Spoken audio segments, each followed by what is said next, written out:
In this video, we're going to compare the Audio-Technica AT2040 dynamic microphone to the Shure SM7B dynamic microphone.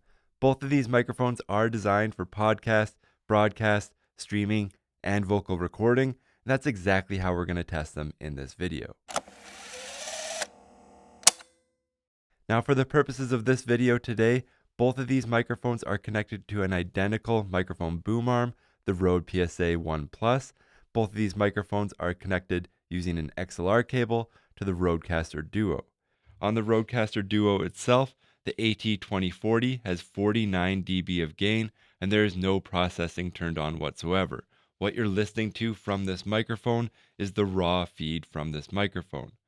For the Shure SM7B, it's also connected to the Rodecaster Duo, and I'm using 59 dB of gain. Again, there is no processing on this microphone whatsoever. You're listening to the raw feed from this microphone. Now, if you are listening to this review, we do recommend that you're using some type of high quality headphones. Don't just rely on the speakers on your computer if you want to see and hear the nuances between both of these microphones. Next, let's talk about price. Price is probably the most important consideration when you're shopping for a microphone.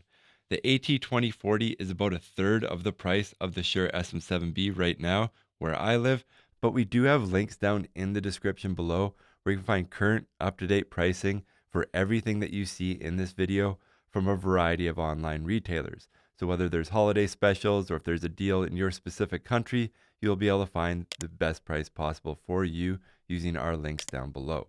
Next, let's take a look at the looks and overall first impressions of these microphones. Looks do matter if you have a video podcast or a live stream, but I do think both of these microphones are a no-brainer. They're both black, they both blend in, they both look like high quality end address studio grade microphones, and I think that that would pass the test if you're doing a video podcast or a live stream and you just want something that looks professional.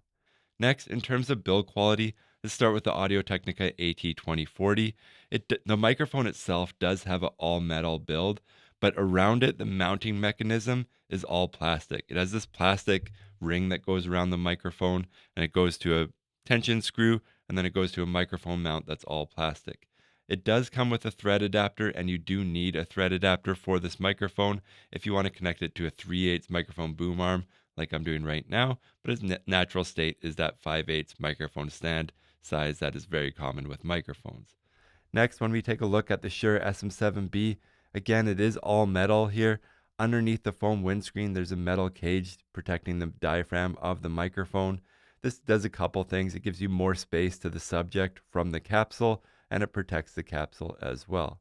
From there, we have a traditional yoke mount that goes all the way up to the microphone stand.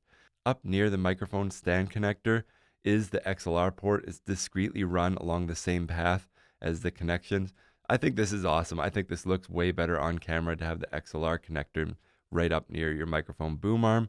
And then you do again need a 5/8 to 3/8 adapter if you want to connect to a microphone boom arm, but the microphone does come with this in the box. Next, let's take a look at the specs of these microphones just as a starting point for what we're dealing with here. For the Audio-Technica AT2040, it's an XLR dynamic microphone. It has a hypercardioid polar pattern, so it is very narrow. It's more focused on the subject that you're recording. It's an end address microphone. It has a frequency response between 80 Hz and 16 kHz. It has a sensitivity of -53 dB. They don't publish the max SPL, and it has a weight of 615 grams or 1.35 pounds. For the Shure SM7B, it's an XLR dynamic microphone with a cardioid polar pattern, so it's a bit wider than the AT2040. It's an end address microphone. It has a frequency response of 50 Hz to 20 kHz. It has a sensitivity of -59 dB. It has a max SPL of 180 dB, and it weighs 764 grams or 1.69 pounds. Next, I do want to mention that the Shure SM7B does have two switches on the back of the microphone, and the AT2040 doesn't have any. These two switches give you some extra frequency molding options. There's a high pass filter or a low cut filter, which rolls off the lower frequencies of this microphone. There's also another switch that gives you a mid boost. Personally, I don't like using these switches. I don't find that they align with too many things that I'm trying to record with this microphone. If you are curious about these switches and how they work, I have another video that I'm going to link up in the top corner here. I'm not going to spend too much time on them in this video. Next, let's take a look at the frequency response chart for both of these microphones. For the Audio-Technica AT2040, you can see that there's a high pass filter here from about 100 Hz all the way down to 20 Hz. This is pretty common. Basically what it's doing is it's taking this microphone out of the subwoofer of whatever you're recording. Typically you don't want the microphone in the subwoofer when you're listening to a podcast or something like that. Next, you can see that there is a low mid cut here centered on about 400 Hz. This is pretty typical and pretty minimal. This just opens up the microphone a little bit. Next, we have this defining moment of the AT2040. This big push of the upper mid frequencies here gives it more clarity, gives it more of that broadcasty tone. It is really subjective. Some people like it, some people do not. But this is kind of the defining characteristic of the AT2040 when it comes to the frequency response. From there, it does come down. It flatlines around 7 or 8K, and then it does slowly roll off like a lot of other dynamic microphones. Next, we have the Shure SM7B. Let's focus on the main solid dark line here. This is the microphone with all the switches at the neutral position. So we see a similar high pass filter or low cut as the AT2040. It does stay below 0 dB again in this low mid section. Again, just opening out the microphone just a little bit, giving it a little bit more clarity. It's ruler flat from about 1K all the way to 4K here. And then here we see some more of the defining characteristics of the Shure SM7B. There is a bump here around 4.5K and 5K, and then from there, the upper frequencies are cut. They come back to 0, and then shortly after 10K, like most dynamic microphones, it does roll off from that point. If you look at these dotted lines on the frequency response chart, these are what the switches do. So if you engage the low cut switch, you can see that it gives you a high pass filter from about 350 Hz. This is extremely aggressive. You would have to be doing something really specific in order to be choosing to do this. And then we see this more tightly dotted line is the mid boost button.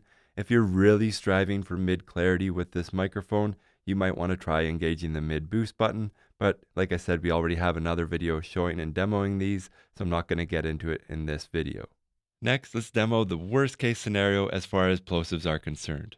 Peter put peanut butter on his pineapple pizza. Peter put peanut butter on his pineapple pizza. Peter put peanut butter on his pineapple pizza. Peter put peanut butter on his pineapple pizza.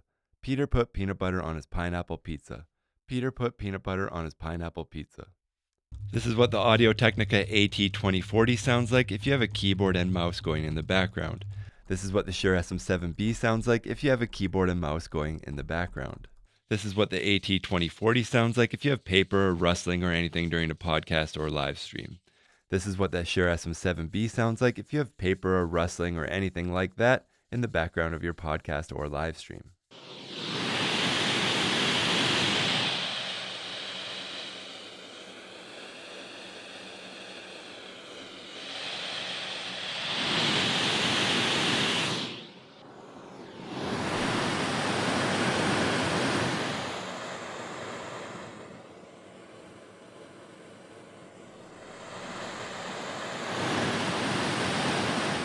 This is what the Audio-Technica AT2040 sounds like if you need to move it or adjust it throughout your podcast or recording.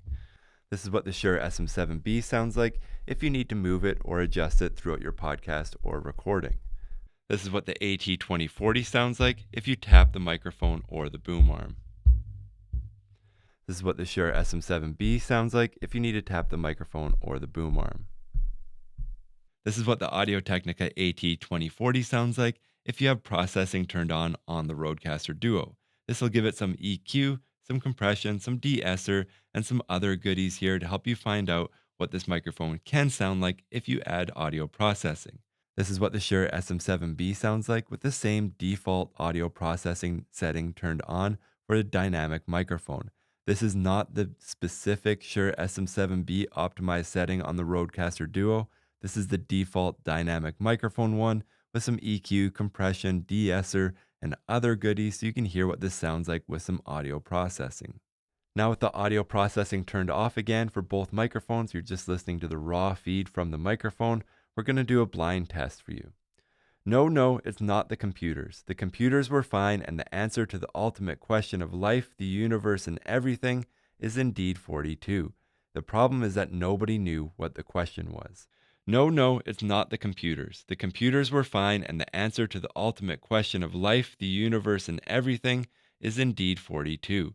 The problem is that nobody knew what the question was. All right, I just finished editing everything so I could hear what you hear, and here are my thoughts so far. So overall, when I compare microphones, I like to look first of all for red flags. One of those red flags is build quality. I don't think there's any issues here. I don't love the plastic mount on the AT2040, but I think the overall build quality on both of these microphones is above par. The Shure SM7B certainly has a more robust feel to it than the AT2040 because of the all metal yoke mounted mount. It's just a way better system, but I don't have any real concerns about either one of these. Next, we have plosives. The AT2040 definitely needs a windscreen if you plan on having the microphone in front of your mouth. If you're working with podcasters or friends that have never used a microphone before, definitely use a foam windscreen on this microphone. The Shure SM7B does come with one, and it actually comes with another microphone pop filter that's bigger as well. So either way, you're already covered with the Shure SM7B. Next, we have background noise rejection, and this is really where the 2040 lets me down. Even with the keyboard test, the clicking of the keyboards went all the way through the table, through the boom arm, and resonated heavily within the microphone. If you plan on being in any type of dynamic environment, I would say that it was so bad that it's so distracting that it makes the AT2040 unworkable. There is a shock mount that you can get for the AT2040 if you want to help mitigate this problem, but the Shure SM7B has all that built into it already. So you can keep chasing these problems, but already if it's coming through a boom arm, that's a pretty significant problem within the microphone itself. Next, we have the handling noise. The Shure SM7B is nearly silent when you move the microphone. That's what you expect from a professional grade microphone. Now, if you're podcasting with the AT2040 and you touch your microphone, or if you have a friend that doesn't know not to touch the microphone, or if you're working in an environment with just any type of untrained talent, again, the AT2040 is just not workable. This is too much rumble to be coming through the microphone, and it's devastating to your recording if you get that in your recording. So again, this is another big red flag here that I would say makes the AT2040 less suitable for podcasting and streaming, and that's what this microphone is supposed to be designed to do. Next, we have the subjective part, comparing the actual sound of the microphone itself. Again, I'm going to say that this is subjective. Everybody has a different set of ears. Everybody has a different set of headphones. Everybody has a different environment that they're listening in. But to me, the AT2040 kind of sounds like an AM radio in the bad way. It sounds like you're listening to it on a telephone or cell phone or headphones. It just sounds too mid-forward for my taste. That big bump at 3.5 kilohertz really gives a profile to this microphone that I don't like. That being said, all of that seemed to get smoothed down when we added EQ and compression from the Rodecaster Duo. So here's a little bit of a conversation to be had about what type of processing you want to add to this microphone. Out of the box, I think it sounds pretty horrible, but when you add processing and EQ to it, you can redeem some of the qualities within this microphone and make it sound a little bit better. The Shure SM7B compared to the AT2040 here just sounds rounded, smooth, warm. It does still have just a little bit of that muffled tone to it, but the AT2040 is kind of honky in comparison. So to me, it's a very clear winner on the sonic side that the Shure SM7B sounds better out of the box, but with processing, it kind of helps to level the playing field a little bit. So what's my actual recommendation at the end of this test? Usually when we have an offset like this, where a microphone is quite a bit less expensive than the Shure SM7B, there's a conversation to be had around value. In this video, I think that the AT2040 is so bad that that conversation of value, like you can buy 2 or 3 of these instead of one of these microphones, goes out the window.